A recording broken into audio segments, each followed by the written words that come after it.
मैं हूं शकील बागमारे और आप देख रहे हैं प्राइम टाइम इंडिया। आईएएस अधिकारी मोहम्मद मोहसिन को सीएटी ने दी राहत। सीएटी के फैसले के बाद इलेक्शन कमीशन सस्पेंड करने के फैसले को लिया वापस। मोदी की हेलीकॉप्टर की जांच करने पर आईएएस ऑफिसर मोहम्मद मोहसिन को सस्पेंड किया गया था। इलेक्शन कमीशन के फैसले पर मोहम्मद मोहसिन ने सीएटी कोर्ट का दरवाजा खटखटाया। सीएटी यानी सेंट्रल एडमिनिस्ट्रेटिव ट्रिब्यूनल के बेंगलुरु बेंच ने मोहम्मद मोहसिन के सस्पेंड किए जाने के फैसले पर फिलहाल रोक लगा दी है और वो अपनी ड्यूटी निभा सकते हैं। इलेक्शन कमीशन ने एसपीजी प्राप्त लोगों की जांच न करने की हिदायतों के खिलाफ कार्रवाई करने पर सस्पेंड किया था। उड़ीसा के संबलपुर में पहुंचे मोदी जी एक चुनावी कार्यक्रम के दौरान इनके हेलीकॉप्टर की आईएएस अधिकारी मोहम्मद मोहसिन ने तलाशी ली थी, जबकि इलेक्शन कमीशन के सस्पेंड ऑर्डर के मुताबिक एसपीजी प्राप्त लोगों की तलाशी नहीं ली जा सकती कहते हुए इलेक्शन कमीशन ने इन्हें सस्पेंड किया था। इस पर अपोजिशन ने भी इलेक्शन कमिश्नर पर कई सवाल उठाए थे कि ये गैर जिम्मेदाराना कार्रवाई की गई है, जिसे सीएटी ने 25 अप्रैल को स्टे देकर रोक लगा दी है और 3 जून को होगी आगे की सुनवाई। सीएटी के फैसले के बाद इलेक्शन कमीशन ने आईएएस अधिकारी मोहसिन को सस्पेंड करने के फैसले को वापस लिया है। इससे पता चलता है इलेक्शन कमीशन दबाव में काम कर रहा है, जबकि इसे पूरी आज़ादी होने के बावजूद इलेक्शन कमीशन आज़ाद दिखाई नहीं देता। क्या इलेक्शन कमीशन प्रधानमंत्री का आदेश का पालन करते हुए आईएएस अधिकारी मोहम्मद मोहसिन को सस्पेंड किया? क्या इलेक्शन कमीशन भाजपा की गुलामगिरी कर रहा है? जब मोदी जी अपने भाषणों में फौजियों के नाम पर, सर्जिकल स्ट्राइक के नाम पर नौजवानों के वोट मांग रहे हैं, तो भी इलेक्शन कमीशन को दिखाई और सुनाई नहीं देता। वो तो अंधी और बहरी हो चुकी है। इससे अंदाजा लगाया जा सकता है इलेक्शन कमीशन अपने फर्ज को भूलकर गुलाम दिखाई देती है। इलेक्शन कमीशन की इस तरह की गैर जिम्मेदाराना हरकत से लोकतंत्र का मजाक बना हुआ है। मोदी जी के खिलाफ फौजियों का हल्ला बोल। वाराणसी में पहुंचे रिटायर्ड फौजियों का कारवां।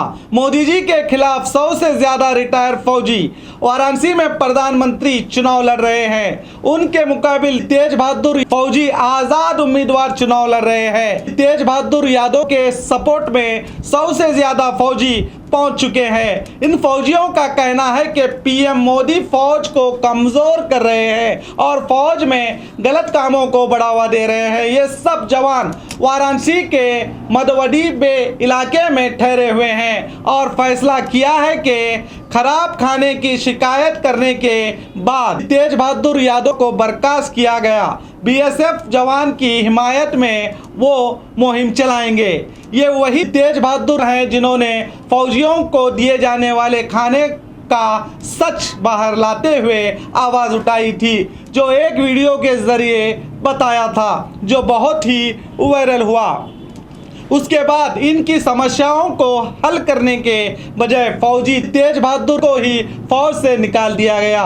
उसके बाद तेज बहादुर खुद राजनीति में आने का फैसला करते हुए पीएम मोदी के विरोधी बनकर चुनाव लड़ रहे हैं और आज इनके साथ में 100 से ज़्यादा फौजी जो रिटायर्ड और जो बड़े ऑफिसरों के गलत कामों पर आवाज़ उठाने पर इन्हें फौज से निकाला गया, तेज बहादुर का सहयोग करने वाराणसी पहुंच चुके हैं। फौजी तेज बहादुर का कहना है कि सच्चा चौकीदार मैं हूं और फर्जी चौकीदार के खिलाफ लड़ने आया हूं। आज आप काशी की धरती पे देख रहे हो, पूरी जो है छावनी बना हुआ है। देश के कोने कोने से जवान यहाँ आए हुए हैं, क्योंकि इन्होंने सिर्फ सेना के नाम पे राजनीति किया, इसलिए सभी सेना के जवान यहाँ आए हुए हैं। आप देख रहे हैं सेना के जवान सभी के सभी। अब काशी की जनता से हमारी यही अपील है कि आप असली चौकीदार हैं, नकली चौकीदार को भगाइए। और अगर सच्चाई देश पूरा जान ही रहा है, जैसे कि आपने पीछे देखा कि हमला जो राजनीति के चक्कर में आज क्या हालत हो रही है, हमारे सेना के जवान किस प्रकार मरवाए जा रहे हैं। मोदी जी तो कह रहे हैं देश सुरक्षित है और देश की सीमाएं, अगर देश सुरक्षित है तो आतंकी हमला कहाँ से होगा? आए दिन जवान मर कर रहे हैं। बाकी सभी जवानों से आप पूछिए देश कितना सुरक्षित, जवान फिर उनके विरोध में क्यों आए हैं? अगर ये देश सुरक्षित है तो ये सारे देश के जवान उनके विरोध में क्यों आए? आप इनसे सवाल पूछिए, सभी से पूछिए, सरकार से पूछिए। बिल्कुल हर गली गली में आज आप देख रहे हो हमारे जितने भी क्रांतिकारी भाई हैं सब पैदल एक एक आदमी के पास जाएंगे और देश को, हर देशवासी को से बात करके बताएंगे कि ये कितने बड़े ठग हैं और देश को इन्होंने कैसे लूटा है। हमारी लड़ाई सबसे पहले भ्रष्टाचार से है, जो है भ्रष्टाचार को लेके थे। जैसे मोदी जी सत्ता में आए थे, ना खाऊंगा ना खाने दूं, लेकिन हुआ क्या? आज देश में भ्रष्टाचार चरम सीमा के ऊपर है। तो तमाम भ्रष्टाचार के मुद्दे हैं, बेरोजगारी है, किसानों के मुद्दे हैं, बुनकर के मुद्दे हैं, और सभी मुद्दों को लेके हम नामांकन करने जा रहे हैं। भ्रष्टाचार आप के सामने मैं भी हूँ, यही हुआ, मैंने भ्रष्टाचार की आवाज़ उठाई तो क्या हुआ? ये सत्ता में बैठे लोगों ने मुझे ख़त्म करने की कोशिश की, इसलिए हम मैदान में आए आज।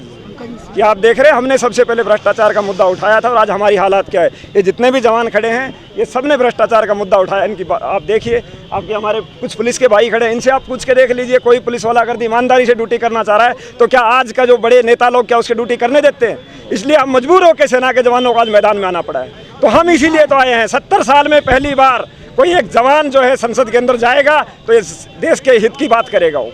इसीलिए तो मजबूर किया गया है इन्होंने। आज तक सेना के ऊपर सिर्फ राजनीति किया गया है। आज तक जितने भी सरकारी महकमे, चाहे पुलिस बल हो चाहे सेना हो, सिर्फ उनके नाम पे राजनीति किया गया है। इसलिए मजबूरन सेना के जवान इनको जवाब देने के लिए आज राजनीति में आए हैं। नहीं, बिल्कुल बनारस के अंदर इतिहास बनाने की जरूरत है। इतिहास बन गया जब देश आज़ाद हुआ। 70 साल के बाद में कोई सेना का सिपाही एक प्रधानमंत्री के सामने चुनाव लड़ रहा है। ये तो पूरे वर्ल्ड का एक इतिहास है कि क्या ऐसी वजह है कि सेना का जवान एक प्रधानमंत्री के सामने चुनाव लड़ने के लिए आया। इतिहास तो बन चुका है, आप देखते हैं। 2014 में मोदी जी ने 5,81,000 वोट लिए थे और इन्होंने अरविंद केजरीवाल को 3 लाख वोटर से हराया था। तेज बहादुर ने ये साबित किया कि फौजियों में बहुत हिम्मत होती है। ये इनकी हिम्मत ही है जो सीधे प्रधानमंत्री के खिलाफ लड़ रहे हैं। तो देखते रहिए प्राइम टाइम इंडिया।